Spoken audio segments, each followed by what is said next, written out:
You're listening to the Wealth Mindset Show, where Hicks and Zerker Capital Management's team of finance professionals, portfolio managers, and a life coach come together to tackle complex topics in finance and retirement planning so you don't have to.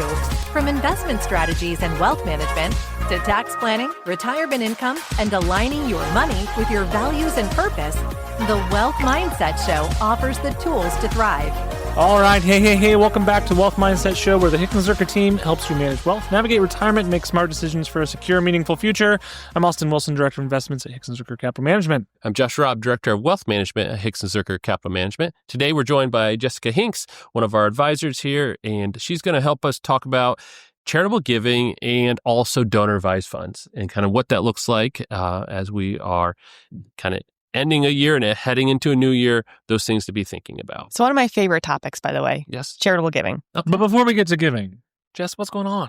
What's your life looking like? Oh, it's the holidays. Yeah. So Gingerbread cookies?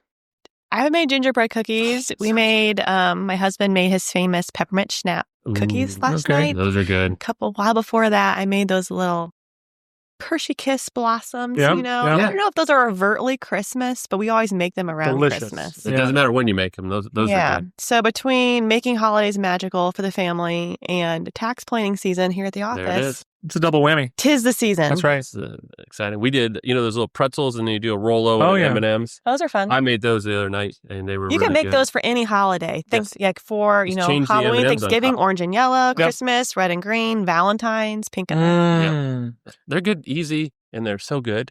I feel like eat way too many of them. that's the thing this year. What They're just those right things, there. what those things have for you It's is like a handful. the crunch and the salt Mhm. and the sweet. Yeah, it's a good. It's like, Yep. you gotta eat it. My mother-in-law made these little snowballs, we call them, or whatever.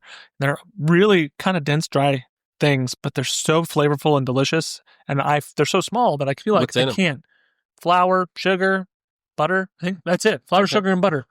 It's awesome. That'd be good. Yeah, And like a little cake. I can eat 100, Yeah, and I did. Oh, for the record, listeners, I've always told Austin that there are two things I'll always take his advice and recommendations on. One, investment management. Two, food. I will always I take do love Austin. food. He has always been But the here's the best thing with and most Austin you have reliable to know. critic. He's very enthusiastic about food. So everything he eats scores like a 12. 9 out of 10. And it's like, Austin, they can't all No, be the best I you've trust ever him. had. I trust him on But, it. yeah. I've probably been more right than wrong, but Chase would say I've been wrong before. No. But yes, people have been charitable with giving us some food. So let's talk about being charitable with Good our segue. giving. So yeah, I think this is something we often think of towards the end of the year, but really this can be done at any point. Yes. But as you're thinking, tax planning, all these other things, maybe some opportunities here. If you're charitably inclined and you're sitting on appreciated stocks, things that have gone up a lot in value, this could also be mutual funds or ETFs in a brokerage account. So think a taxable account. Yeah. This is a great opportunity. So just talk a little bit about what this can do for you and how this can unlock some value. Yeah, well, a lot of people have brokerage accounts. If you work with a financial advisor, it's very common to have. So this is assets you've saved outside of retirement accounts like 401ks and IRAs. And they probably have appreciated if you've had them some time. The bad thing about appreciated stocks is if and when you sell them, because you need to live off them, you're probably going to pay a 15% tax on it. If you're high income, maybe 18.3%. Right. Not exciting, No. right? But if you are inclined to give, and you are going to give anyway, we would say, hey, donate your stock worth that same value to the charity, donor advised fund, and then you don't pay the tax and neither does a charity. So if you're going to give anyways, might as well get a 15% discount while doing it. Right? Absolutely. And the other side is you give cash, right? So two ways of giving to charity is just straight cash donations. And we've talked about in other episodes all the different ways of doing that. What we're talking about this instance is instead of giving them the cash, you are giving them something that you've invested that has grown, and then you could realistically buy that back, Correct. reset your cost basis. But that gift is what we call a gift in kind. It's not a non-cash gift. And so you can give it directly to a charity or into a donor advised fund. Correct. And we'll talk about why would you give it to a donor advised fund versus to charity. But first, why would you give appreciated stock instead of cash? Well, I mean, cash, you can take a deduction, which is nice. But again, if you have appreciated stock, the only way you're not going to pay tax on that one day is literally if you die. Right. So this is just a good way to offload some appreciated stock you have without paying tax on it. And that's the benefit of doing it over tax. Again, it's like a 15% savings rate. Yep.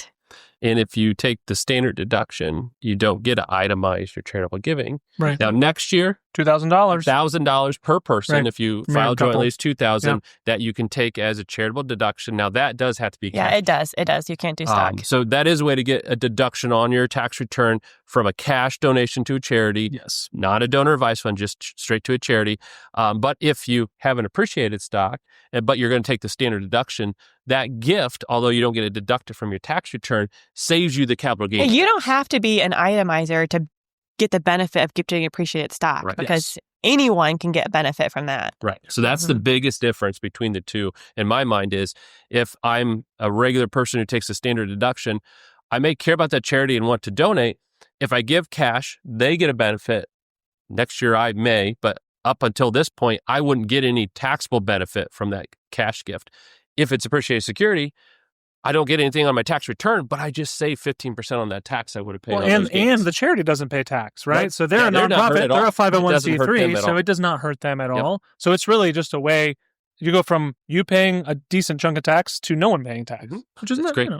which not great for the government who needs tax for revenue, they're but good fine. for us, and we're good for that. They'll get it elsewhere. Yeah. So here's an example. Yes. You sell a stock. It's doubled in value. So maybe you bought NVIDIA, 6 months ago, because that's all, it goes up all the time, right? That's a joke, because NVIDIA's done a lot for the last couple years. But if you sell, Uncle Sam gets a cut of that. So that'd be short term if it's really short, but it could be long term capital gains, right? Like we talked about earlier. But if you give it, charity gets the full value and you keep the tax benefits. So it's kind of a double win. Yep. Now, you mentioned short term and long term. That is one thing about appreciated security.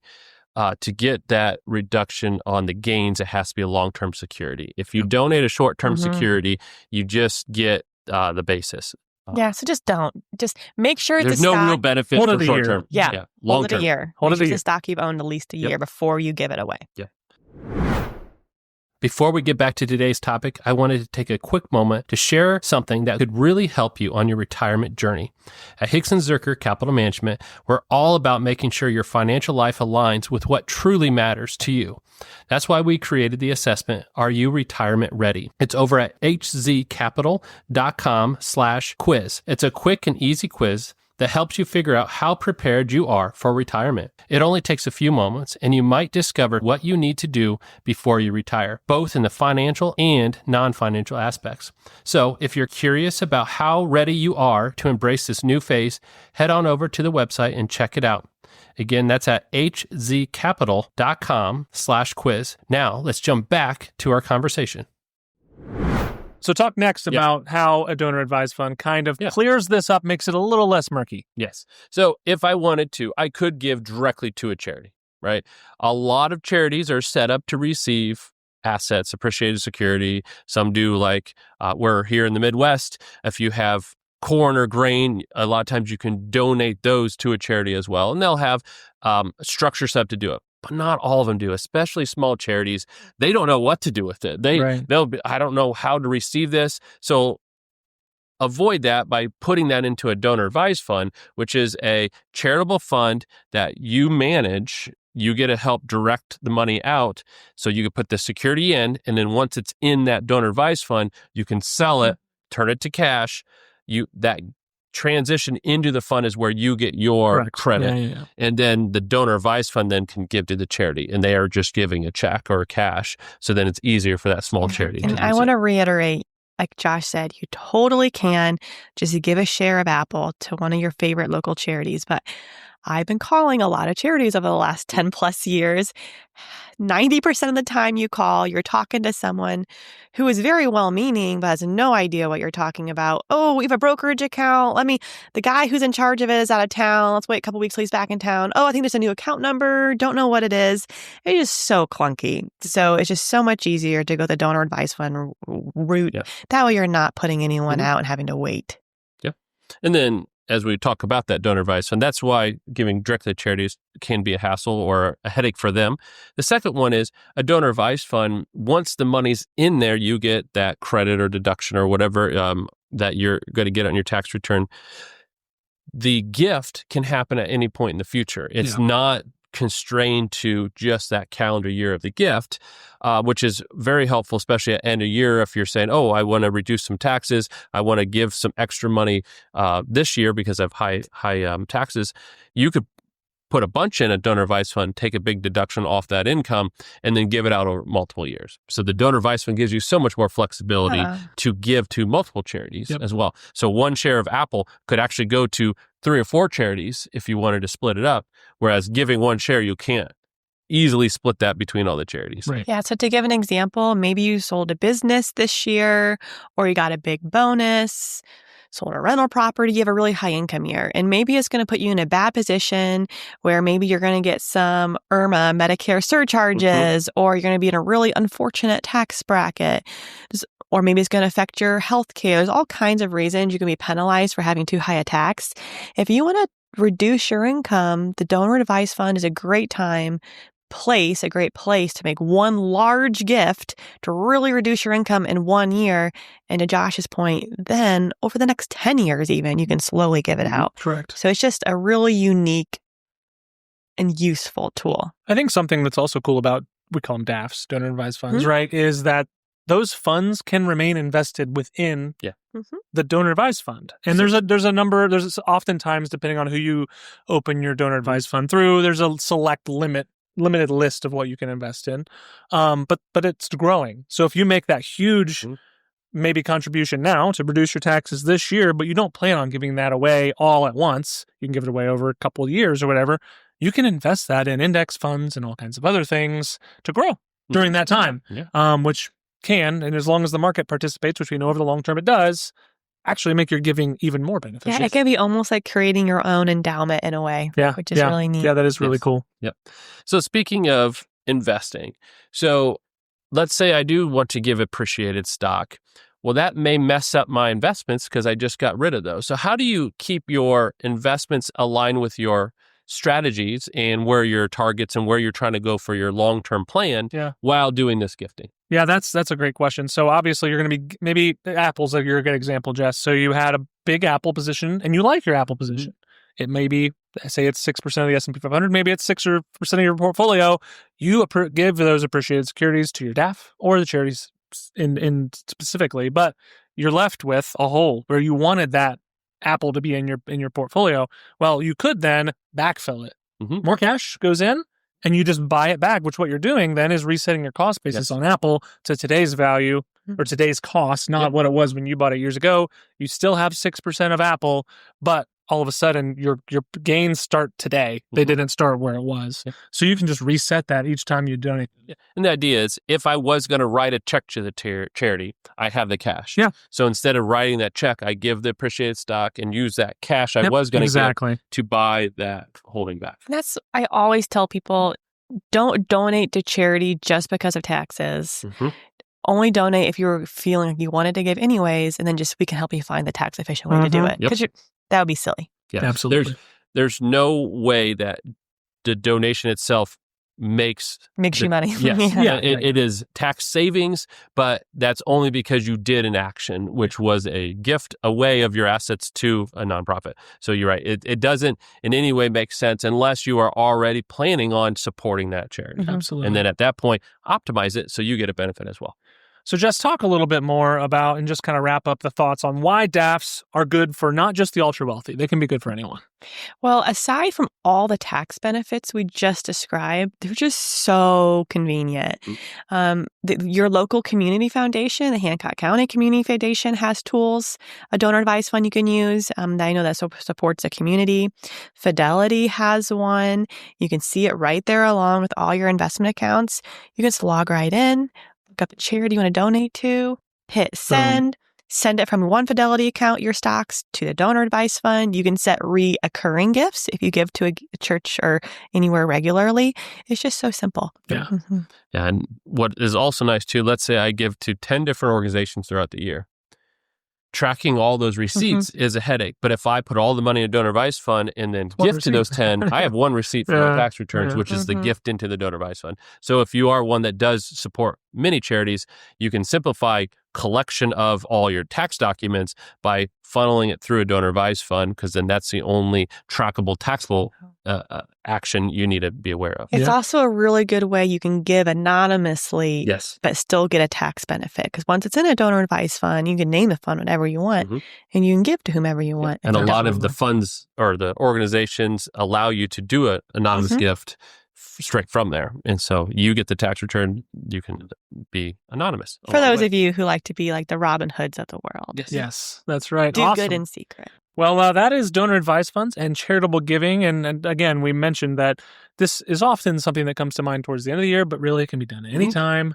This is just something to talk to your financial advisor about. So maybe you're starting to set yourself up for 2026, or whenever you're listening to this, this is a great time to just be thinking about what you can do to, yes, support the things you care about, support the things that you really care about the cause, but also, we like to minimize taxes when we can. It's a great thing.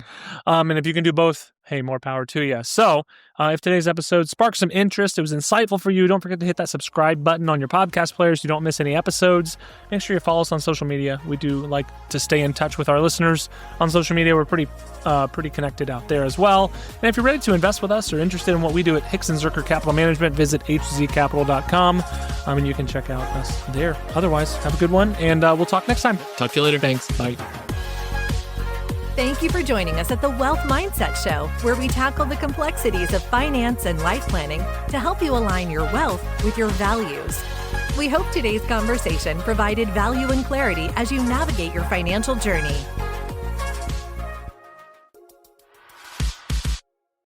Your hosts work for Hicks & Zerker Capital Management, and all opinions expressed by them or any podcast guest are solely their own and do not reflect the opinions of Hicks & Zerker Capital Management. This podcast is for informational purposes only and should not be relied upon for investment decisions. Clients of Hicks & Zerker Capital Management may maintain positions in the securities discussed in this podcast. There is no guarantee that statements, opinions, or forecasts provided herein will prove to be correct. Past performance may not be indicative of future results. Indices are not available for direct investment, and any investor attempting to mimic index performance would incur fees and expenses that could reduce returns. Securities investing involves risks, including the potential loss of principal, and there is no assurance that any investment plan or strategy will be successful.